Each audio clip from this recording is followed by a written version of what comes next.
Welcome to Beast... I was like in tandem, that's what I was going for. Oh, because like... No, you know, you go. Take it. No, I'm not going to take it from you. Take it. I take it every time. Take it! Welcome back to Beast Wars Wednesday. I'm your host, Decepticon Doug, and here we have... Predacon Paul. This episode is called Guerrilla Warfare. Guerrilla Warfare.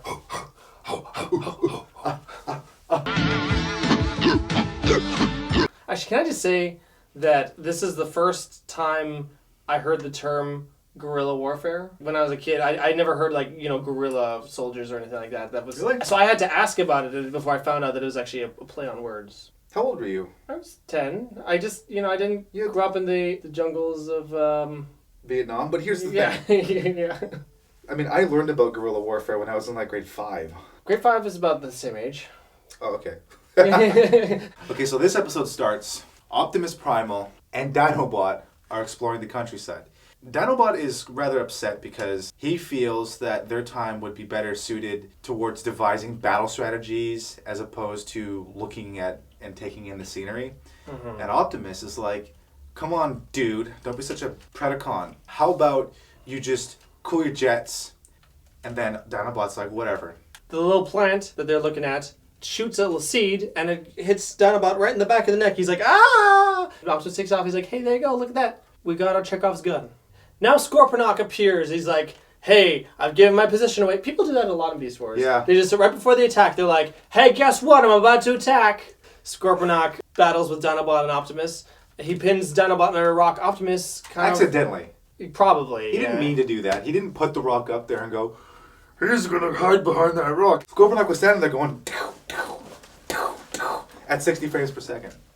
Optimus goes to rush to save Dinobot. Scorponok launches a Cyberbee, which is toy accurate. Which he actually announces that too. I have a special Cyberbee just for you, Optimus Primal! Then Optimus, who's going to catch it in the shoulder, decides the best thing to do is to expose his vital area and go, ah! It kind of worked out really well for the plot. Scorponok gets knocked back, falls down a waterfall because he's, it's kind of fun to knock Scorponok off a waterfall. Dinobot gets Optimus back to the base.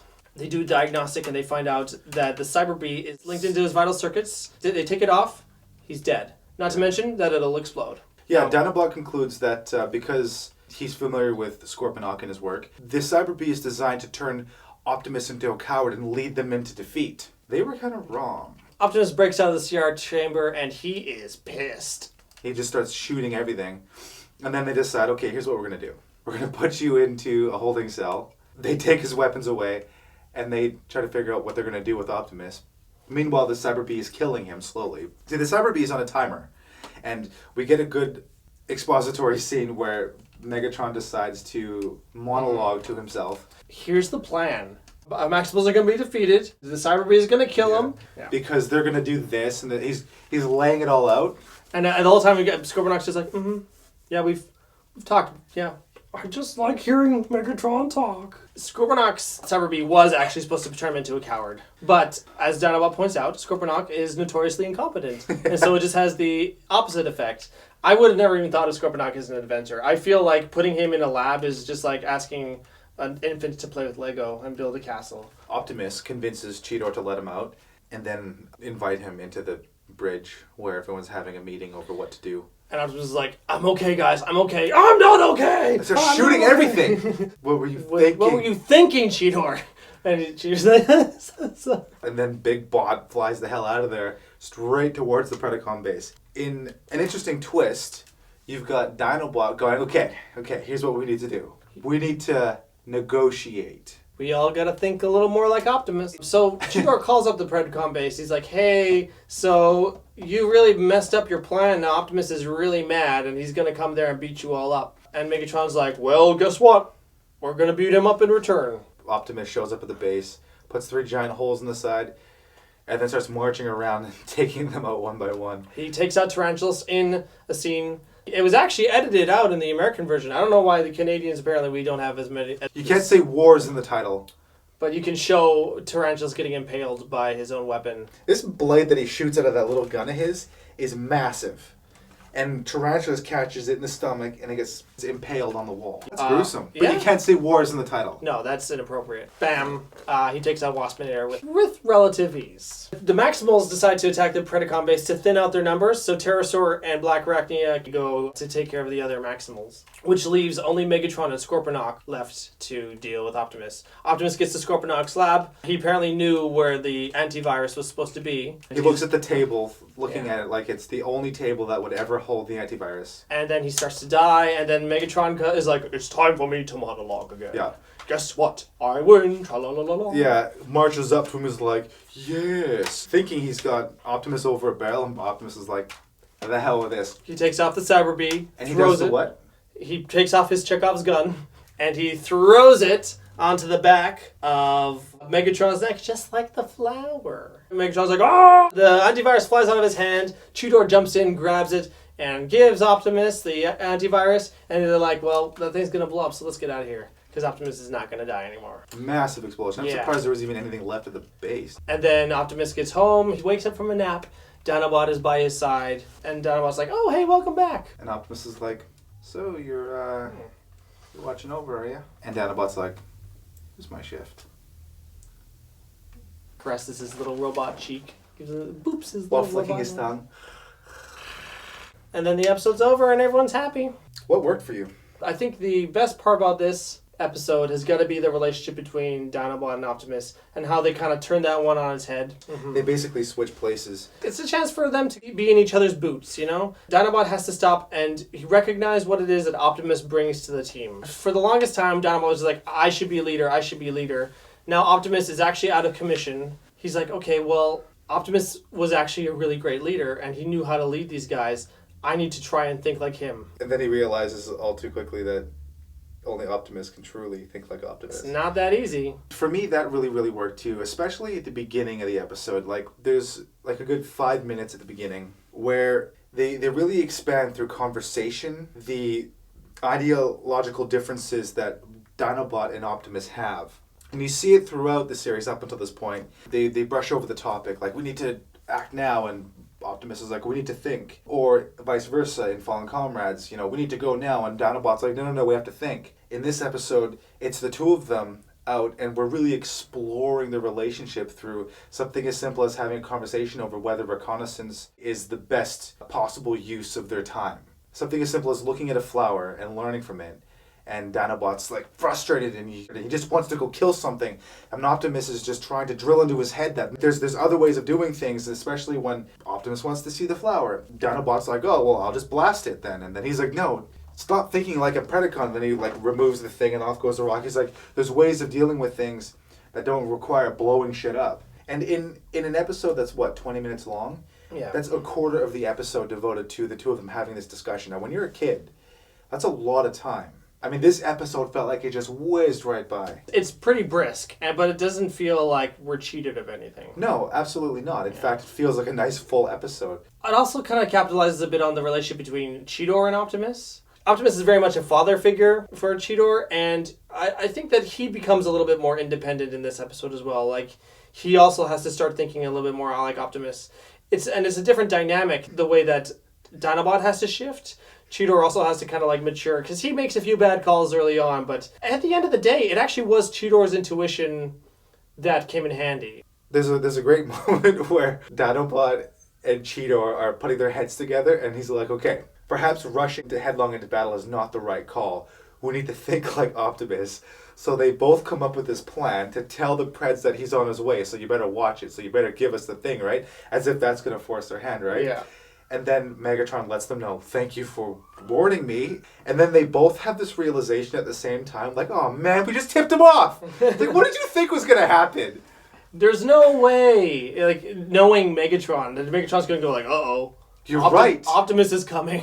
Guys, Optimus is coming. What are we going to do? We need to... I know.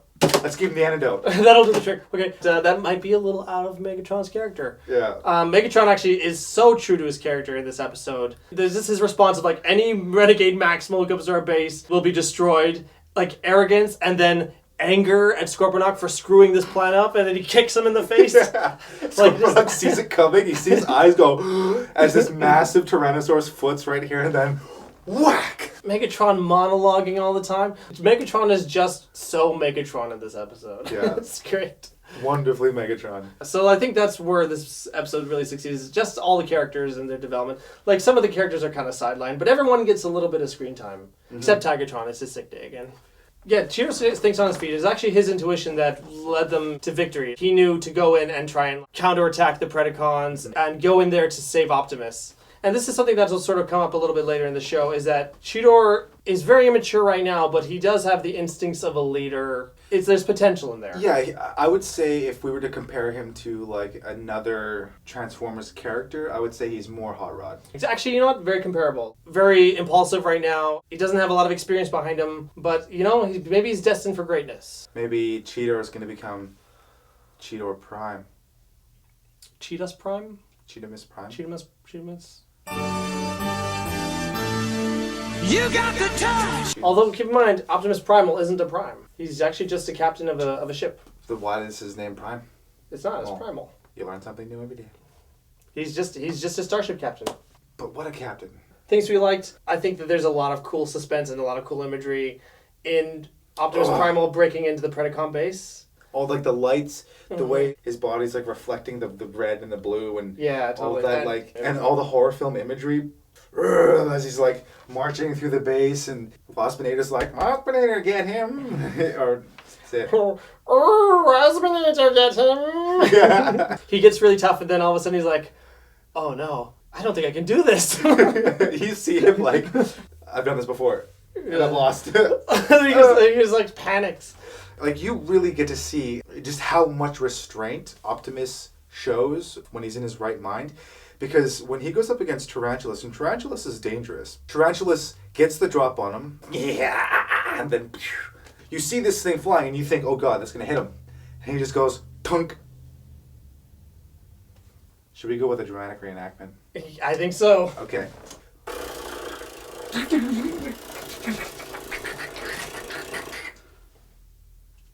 Down. Boop. Ah. Everyone, Navi. It goes to show just how dangerous Optimus can be and how effective a warrior he is. And it's one of the first times they talk about it where Dinobot himself says that Optimus is a war machine. We should load him up and point him in the right direction. It would have been nice to see him tear a Pterosaur's head off or something like that. That would have been cool. So at the end of the episode, you get this really lovely moment with Optimus and Dinobot.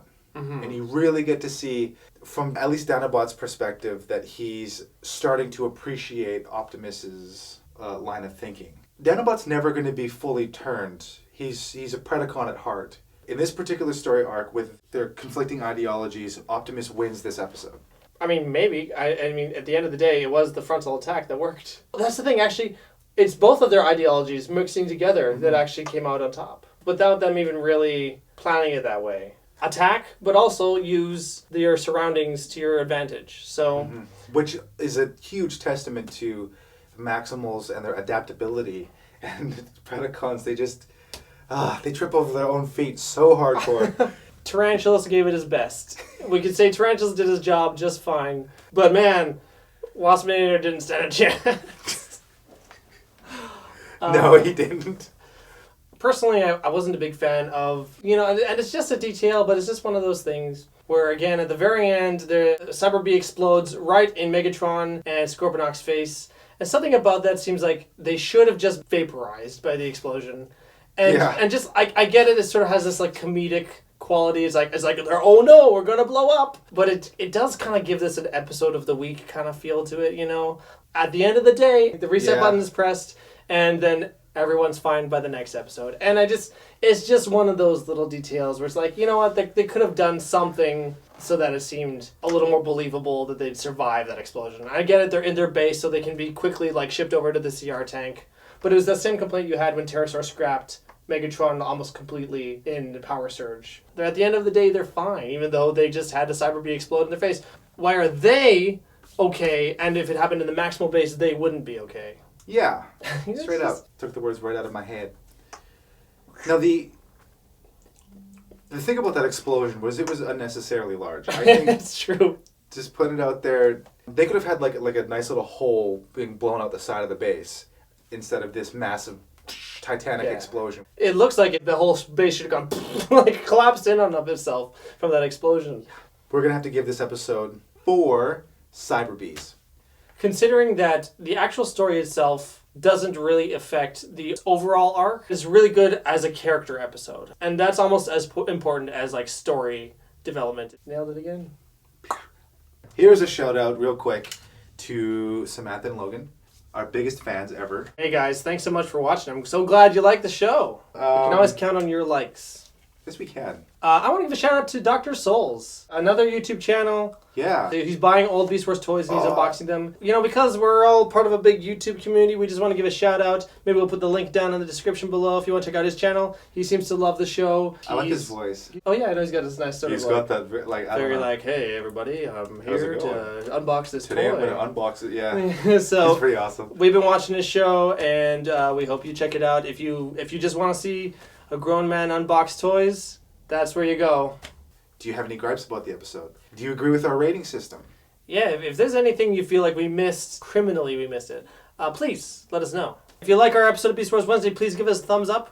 Please subscribe. We're going to have a lot more content coming out soon. We've been recording new material. We're in the editing phase of a new show. Two new shows. 2 new shows. So we are chugging away. 2 Wednesdays from now, we got a new episode of Beast Wars Wednesday just for you. Just for me? It's for you and for me. And for them. And for Pikachu. And for Master And Chief. for the Master Chief. Beast Wars Wednesdays Buck. for everybody. And what's this guy's name again? Saba. Saba. Dun, dun, dun, dun, dun. Wow, wow, wow, wow. A banana, banana, a banana, banana. Banana, banana, banana, banana, banana.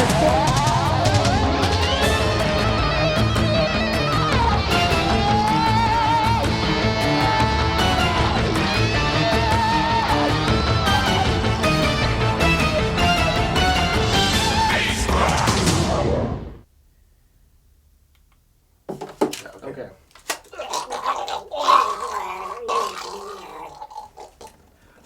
Okay, so,